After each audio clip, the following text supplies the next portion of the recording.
The morning sun broke through the stained-glass windows of Westminster Abbey, casting colored shadows across the ancient stone floor. Outside, thousands gathered along the streets, cameras raised, hoping for a glimpse of royalty. Inside, the air felt heavy with tradition and silence. Princess Charlotte stood near the entrance, her small hands clutching the fabric of her dress. She was only 8 years old, but her eyes carried something deeper than childhood innocence. They carried doubt. Today was different. Today, she was expected to bow. The ceremony had been planned for months. Every detail memorized, every step rehearsed.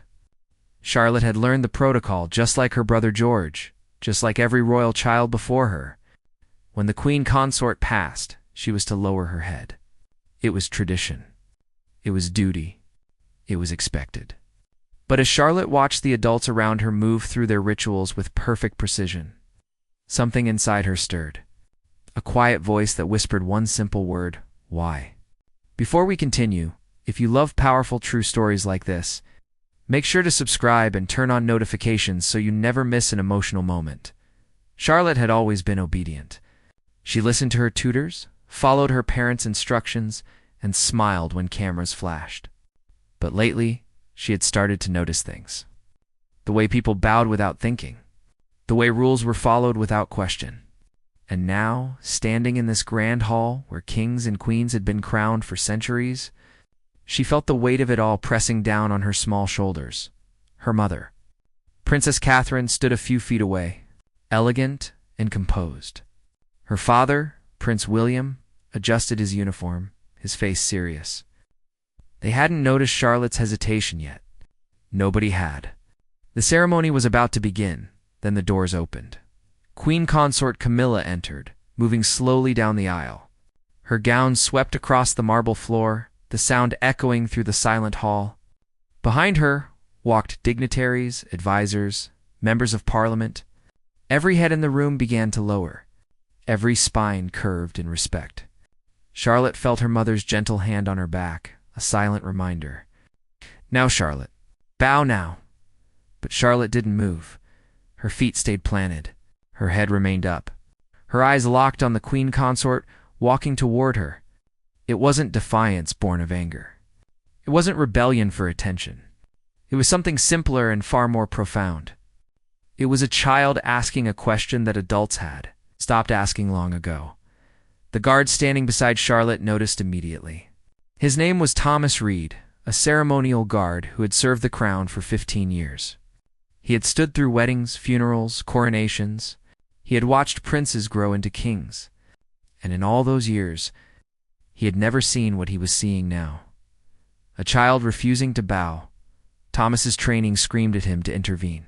Protocol demanded it. But something made him pause. Something in the little girl's face stopped his hand from reaching out. Because Charlotte wasn't being disrespectful. She was simply standing still, her expression calm, her breathing steady. She looked like someone searching for an answer. And then, in a voice barely above a whisper, she spoke. Why? The word hung in the air like a crack in glass. Nobody heard it except Thomas. But that single syllable changed everything. Because now, the guard had a choice to make. Follow the rules that had governed his entire career. Or do something that might cost him everything. ... The moment stretched impossibly long. To Thomas, it felt like the entire abbey had gone silent, though the ceremony continued around them. The queen consort moved closer, her eyes scanning the crowd. In seconds, she would pass directly in front of Charlotte. In seconds, the entire royal family would see what Thomas already knew. The princess was not going to bow. Thomas had been trained for many things. He knew how to stand perfectly still for hours. He knew how to ignore pain, cold, and exhaustion. He knew the difference between a real threat and a false alarm. But nothing in his 15 years of service had prepared him for this. For a child's quiet rebellion, born not from anger, but from curiosity. He glanced at Princess Catherine. She hadn't noticed yet. Her head was lowered respectfully, her posture perfect.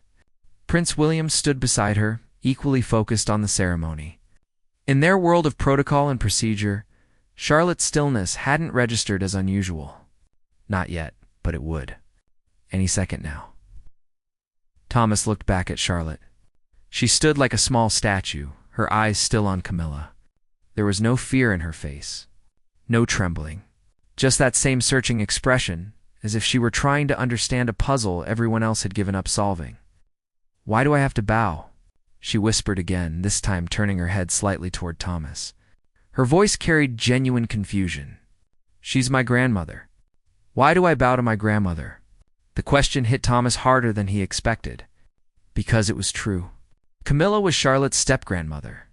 They had tea together. They laughed together. Charlotte had sat on her lap during family gatherings. And now, in this cold stone building filled with strangers, Charlotte was being asked to treat her like a distant monarch instead of family. Thomas felt something crack.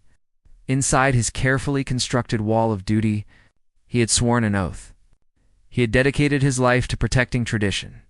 But looking at this 8-year-old girl, he saw something more important than tradition. He saw honesty. He saw courage. He saw a child refusing to perform respect she didn't understand. The queen consort was 10 feet away now. 8 feet. 6. Thomas made his decision. He stepped slightly to the side, positioning himself between Charlotte and the nearest camera. His movement was subtle, barely noticeable, but it created a shield. If Charlotte wasn't going to bow, at least Thomas could protect her from being photographed in that moment. At least he could give her that small dignity. "You don't have to do anything you don't understand, Your Highness," Thomas whispered, so quietly that only Charlotte could hear. His lips barely moved. His face remained perfectly neutral. "Stand however feels right to you." Charlotte's eyes widened slightly. She hadn't expected support. She had expected correction, maybe even punishment. But this man, this guard she had never spoken to before, was telling her something different. He was telling her that her feelings mattered. The queen consort passed directly in front of them. Charlotte didn't bow. She simply stood there, respectful but upright, her gaze meeting Camilla's for the briefest second. And something extraordinary happened. Camilla's expression didn't change. There was no anger, no shock. If anything, there might have been the tiniest flicker of understanding in her eyes before she moved past. Thomas exhaled slowly. The moment had passed. Charlotte had made her choice. And somehow, the world hadn't ended. The ceremony continued. The prayers were spoken. The hymns were sung. And throughout it all, Thomas remained beside Charlotte, his presence a silent statement. But the story wasn't over. Not even close. Because across the room, someone else had been watching. Someone who had noticed everything. A senior palace official named Margaret Thornhill stood in the shadows, her eyes narrow, her lips pressed into a thin line. She had seen Charlotte's refusal. She had seen Thomas's protective movement, and she had taken note of it all. After the ceremony ended, as the royal family began to disperse, Margaret moved swiftly through the crowd. She reached Thomas before he could return to his post. Her voice was low but sharp. Guardsman read a word. Thomas's heart sank. He knew that tone. He had heard it before, always followed by consequences. He had broken protocol. He had interfered. And now he would pay the price. But as he turned to face Margaret, his only thought was of Charlotte's whispered question. Why? It was the most important question anyone could ask. And Thomas didn't regret helping her find her own answer. Margaret Thornhill led Thomas down a narrow corridor away from the crowds. Her heels clicked against the stone floor, each step sharp and deliberate. Thomas followed, his mind racing, but his face calm. He had known this was coming. He had known the moment he chose to shield Charlotte that there would be consequences. They entered a small side room, barely larger than a closet. Margaret closed the door behind them and turned to face Thomas. She was in her early 60s, a woman who had spent her entire career managing royal appearances and enforcing protocol. Her gray hair was pulled back so tightly it seemed to stretch her face. Her eyes were cold and calculating. "Do you know what you've done?" she asked. Her voice was quiet, but it carried the weight of a much louder accusation. Thomas stood at attention, his hands behind his back. "I was performing my duties, ma'am." Protecting a member of the royal family? Protecting? Margaret's eyebrow raised. By encouraging her to disrespect the queen consort? By allowing her to break protocol in front of hundreds of witnesses? With respect, ma'am, I did not encourage anything. Princess Charlotte made her own choice. I simply ensured she wasn't humiliated for it. Margaret stepped closer. That wasn't your decision to make, Guardsman Reed. Your job is to stand and observe, not to intervene, not to shield, and certainly not to whisper advice to an 8-year-old princess during a formal ceremony. So, she had seen everything. Or perhaps she had been close enough to hear. Thomas remained silent, knowing that anything he said now could be used against him. Margaret circled him slowly, like a predator sizing up prey. Do you understand what tradition means in this family? She continued. It's not just ceremony. It's the foundation of everything. When one person decides the rules don't apply to them, the entire structure begins to crumble. And you, Guardsman Reed, helped a child take the first swing at that foundation. She asked a question, Thomas said quietly. A fair question. Children ask many questions. It's not your place to validate them. Someone should. The words came out before Thomas could stop them. Margaret froze mid-step. For a moment, the only sound was the distant echo of footsteps in the corridor outside. Then Margaret turned to face him fully, her expression unreadable. You're dismissed from your duties, she said flatly. Effective immediately. You'll return your uniform and collect your belongings by end of day. Your service to the crown is terminated. Thomas felt the words land like stones in his chest. 15 years. 15 years of dedication, of standing in the cold and the heat, of protecting people he would never know personally. All of it gone in an instant because he had chosen a child's dignity over tradition. I understand, ma'am, he said, his voice steady despite everything. Margaret opened the door. You're fortunate this happened discreetly. Had it been more public, the consequences would be far worse. You may go. Thomas walked out of the room, his mind numb. He moved through the corridors automatically, heading toward the guardhouse where he would surrender his uniform. Other guards passed him, nodding respectfully, unaware that he was no longer one of them. He wondered if Charlotte would ever know what happened. He wondered if his small act of kindness would be remembered or forgotten by morning. But as he reached the guardhouse, something unexpected happened. A voice called out behind him.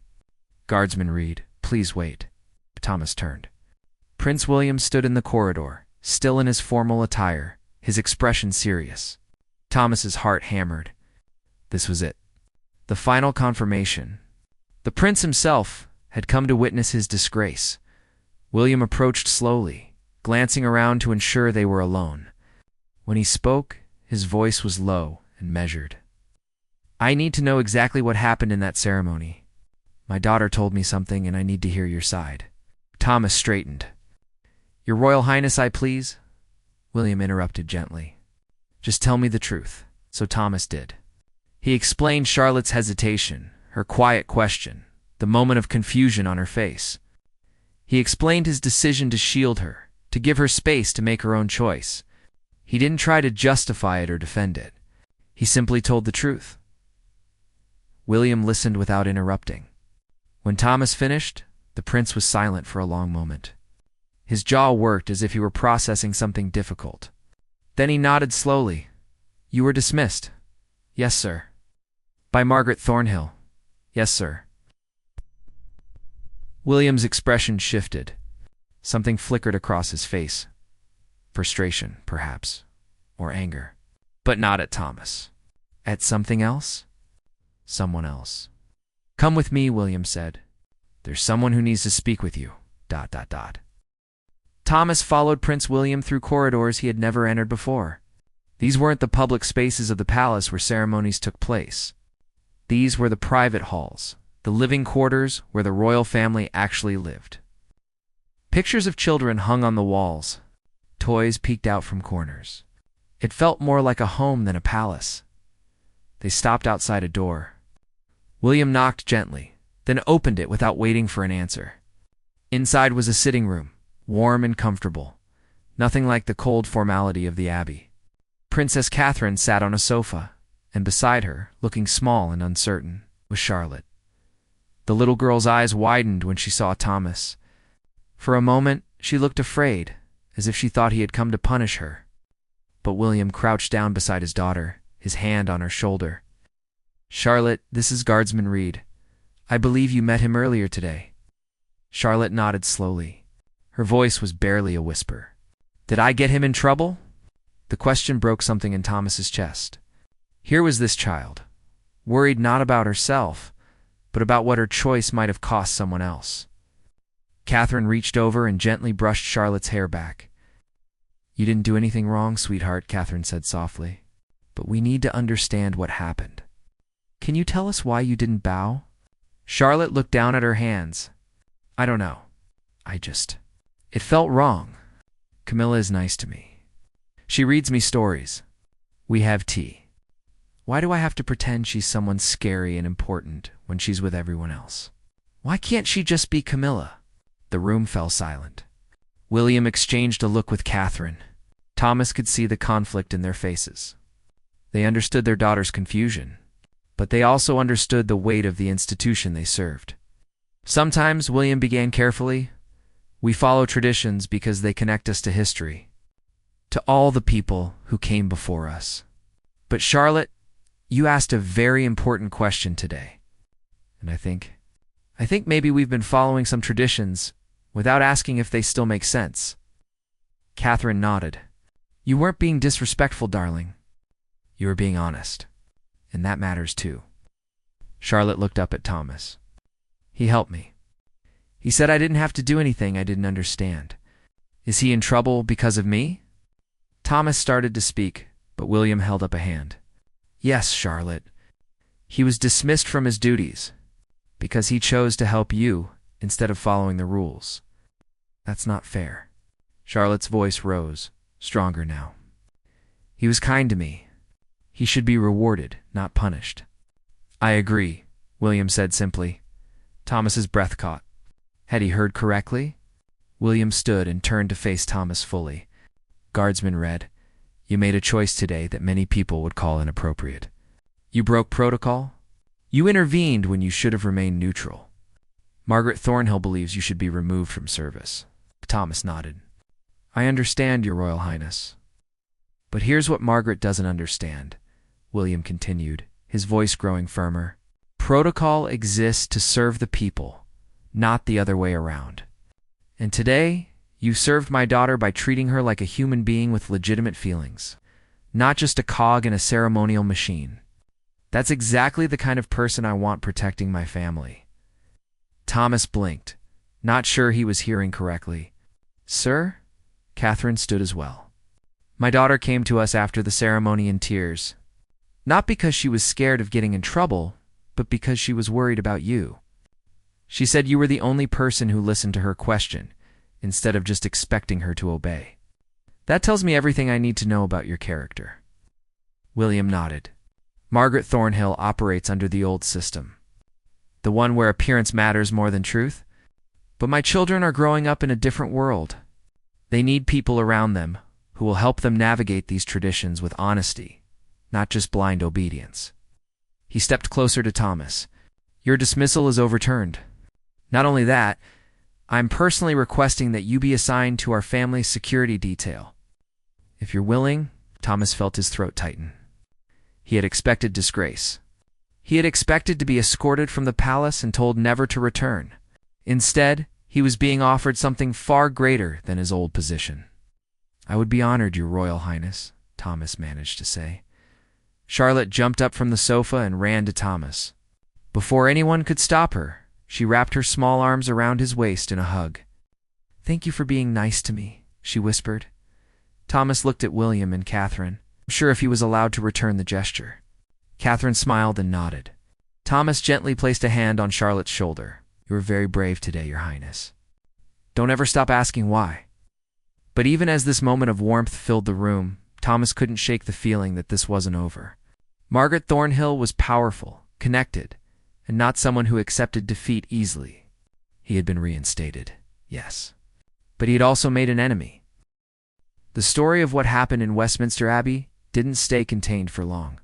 By evening, whispers had spread through the palace staff. By the next morning, those whispers had reached the press.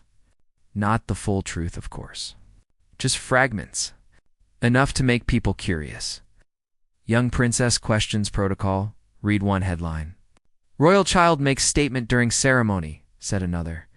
The articles were vague, lacking details, but the public's imagination filled in the gaps. Social media exploded with speculation. Some people praised Charlotte for showing independence. Others criticized her for disrespecting tradition. Everyone had an opinion. Inside the palace, tensions rose. Margaret Thornhill worked quickly to contain the narrative. She released a brief statement claiming the incident had been misunderstood, that Charlotte had simply been momentarily distracted, nothing more. But the damage was done. People were asking questions. The same question Charlotte had asked, why? Why did an 8-year-old need to bow to her grandmother? Why were these ancient rituals still enforced? What did they actually mean in the modern world? Thomas watched from his new position with the family's security detail. He saw how the attention affected Charlotte. She became quieter, more withdrawn. She had asked an honest question and somehow become the center of a media storm. It wasn't fair. She was just a child trying to make sense of her world. One afternoon, about a week after the ceremony, Thomas was stationed outside the family's private library when he heard raised voices inside. He recognized William's tone immediately, strained and frustrated. Someone else was with him. Margaret Thornhill. With all due respect, Your Royal Highness. Margaret's voice carried through the door. This situation is spiraling. The press won't let it go. The public is questioning the monarchy's relevance. All because your daughter was allowed to make a spectacle. My daughter asked a question. William cut her off sharply. A question that apparently threatens the entire foundation of our institution. Maybe that says more about the institution than it does about Charlotte. You're being naive. These traditions have survived for centuries because people respected them without question. Once you open the door to questioning, everything falls apart. Or maybe everything evolves. Maybe that's exactly what we need. There was a long pause. Thomas could imagine Margaret's expression, cold and calculating. When she spoke again, her voice was dangerously quiet. And what about Guardsman Reed? The man who encouraged this behavior? He should have been removed. Instead, you've promoted him to your personal detail. That sends a message that undermining protocol will be rewarded. He showed compassion to my daughter. Yes, I rewarded that. I'll always reward that. Then you're making a mistake. A mistake that will cost this family dearly. Thomas heard footsteps approaching the door. He stepped back quickly, resuming his formal stance. Margaret emerged first, her face tight with barely contained anger. She saw Thomas and stopped. God. Enjoy your new position, Guardsman Reed, she said coldly. I'm sure it will be very educational. She walked away, her heels clicking like gunshots on the marble floor. William appeared in the doorway a moment later, running his hand through his hair in frustration. He noticed Thomas and gave a tired smile. How much did you hear? Enough to know I should probably stay alert, sir. William nodded. Margaret isn't used to being overruled. She'll be looking for ways to prove she was right. About Charlotte. About you. About all of this? I understand, sir. I'll be careful. But William shook his head. I don't want you to be careful, Thomas. I want you to keep doing exactly what you did in that ceremony. Treat my children like human beings. Help them think for themselves. The world is changing, and they need to be ready for it. Not just trained to follow rules, but taught to question which rules still serve a purpose. Thomas felt the weight of that responsibility. He was no longer just a guard. He was being asked to be something more, an ally, a confidant, someone who would help these children navigate a world that demanded both tradition and authenticity. Over the following weeks, Thomas became a steady presence in Charlotte's life. He didn't replace her parents or her tutors, but he was there, a quiet support. When she had questions about why things were done certain ways, he listened. When she felt overwhelmed by expectations, he reminded her that her feelings mattered, and slowly, Charlotte began to shine again. One day, She asked Thomas if she could visit the places he stood guard before. The regular posts where the tourists came. She wanted to understand what his job was like. William approved, and Thomas took her on a careful tour. Keeping her safe, but letting her see the world from his perspective, they stood in front of Buckingham Palace. Watching the crowds gather for the changing of the guard, Charlotte was dressed simply, no one recognizing her without the formal attire. She watched the ceremony with new eyes. "They're so still," she whispered. "It must be hard." "It is," Thomas agreed. "But it's an honor too." Charlotte thought about that. "Do you think traditions can be both important and need changing at the same time?" Thomas smiled. "I think that's the wisest question you've asked yet, Your Highness." But their moment of peace was about to be shattered. Because across the plaza, hidden in the crowd with a long-range camera, a photographer had recognized Charlotte. And he had captured everything. The photograph appeared in every major newspaper the next morning. Charlotte dressed casually, standing beside Thomas in civilian clothes, watching the guards. The headline read, "Princess Charlotte's Secret Friendship with Dismissed Guard." The article spun a narrative of rebellion. Claiming Charlotte was being influenced to reject royal life, Thomas was encouraging her to abandon tradition. It was everything Margaret Thornhill needed. By noon, it was an emergency meeting in the palace. Thomas was called in, along with William, Catherine, and several senior advisors. Margaret sat at the head of the table, the newspaper spread out before her. "This," she said, tapping the photograph, "is exactly what I warned you about. The public now believes Princess Charlotte is being taught to disrespect the monarchy. They believe this guard is manipulating her. The damage to the crown's image is incalculable." William's jaw was tight. "That photograph shows my daughter spending time with a trusted member of our security team. There's nothing inappropriate about it." "The optics are terrible," another advisor chimed in. "People are saying she's turning her back on her duties. She's being raised to mock tradition." Catherine spoke up, her voice calm but firm. "Our daughter asked a question, a human question. She wanted to understand why she does what she does. That's not rebellion, that's intelligence." Margaret leaned forward, intelligence that's being encouraged by someone who has no business influencing her thinking. Guardsman Reed was hired to protect, not to mentor. This relationship needs to end. Immediately. Thomas felt every eye in the room turn to him. He had known this was coming, but hearing it spoken aloud still felt like a punch. He looked at Charlotte's parents, saw the conflict in their faces.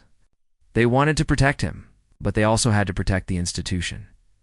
"May I speak?" Thomas asked quietly. Margaret waved her hand dismissively. "By all means." Thomas stood. "Your Highness, members of the council, I understand your concerns. But I need to say something that might be uncomfortable to hear. The problem isn't that Princess Charlotte asked a question. The problem is that the question makes people uncomfortable, because it's a good question. One that doesn't have an easy answer. We don't need philosophy," Margaret snapped. "We need solutions." "The solution is honesty," Thomas continued. "Princess Charlotte doesn't need to be shielded from tradition. She needs to understand it. And sometimes, understanding means questioning. If we punish her for that, we teach her that her thoughts don't matter. That blind obedience is more valuable than genuine respect. Is that really the lesson you want her to learn?" The room fell silent. Several advisors looked uncomfortable, but William was nodding slowly. "He's right," William said. "We've been so focused on protecting the image of the monarchy that we've forgotten to protect the people in it. Charlotte isn't a symbol. She's a child. And she deserves to grow up knowing that her questions are valued, not suppressed." Margaret's expression hardened. "Then you're willing to risk everything? The crown's stability, the public's trust, centuries of tradition, all for the feelings of one little girl?" "Yes," Catherine said firmly. "Because that little girl is our daughter. And she's more important than any tradition." Margaret stood abruptly. "Then I can no longer be part of this administration. If you won't protect the monarchy, I certainly can't." She gathered her papers and walked toward the door. But before she left, she turned back one last time. "You're all making a terrible mistake. History will remember this as the moment the crown began to crumble. The door closed behind her. The remaining advisors shifted uncomfortably. William looked exhausted but resolute. "Thomas," he said, "you're going to stay on our security detail. Not despite this controversy, but because of it. My children need people around them who see them as people first. Can you do that? Yes, Your Royal Highness?" "I can." Over the following months, the controversy slowly faded. There were articles, debates, think pieces about tradition versus modernity. But gradually, the public moved on to other stories. Charlotte went back to her lessons, her life, her growing up. But something had changed in her. She was more confident now, more willing to ask questions, and Thomas remained at his post. No longer just a ceremonial guard, but a trusted member of the team that helped raise the next generation of royals. He taught them about duty, yes, but also about dignity, about the difference between respect and performance, about the courage it takes to stand still when everyone else is bowing. Years later, when Charlotte was asked in an interview about that moment in Westminster Abbey, she smiled. "I was just confused," she said. "Didn't understand why I had to bow to someone I loved. And there was this guard, this kind man, who told me it was okay to not understand, that my questions mattered. That moment taught me something important. Tradition is valuable, but it should never silence honest questions. We can honor the past without being imprisoned by it." The interviewer asked if she remembered the guard's name. "Thomas Reed," Charlotte said without hesitation. "He's still with our family. Not as a guard anymore, though, as a friend. Someone who reminds us that behind all the crowns and ceremonies, we're just people trying to figure out what's right. And sometimes, the bravest thing you can do is simply stand still and ask." The story of the princess who wouldn't bow became more than a moment of controversy. It became a lesson. A reminder that even in institutions built on centuries of tradition, there's always room for one simple, powerful question. Why? And sometimes, that question is the beginning of something better.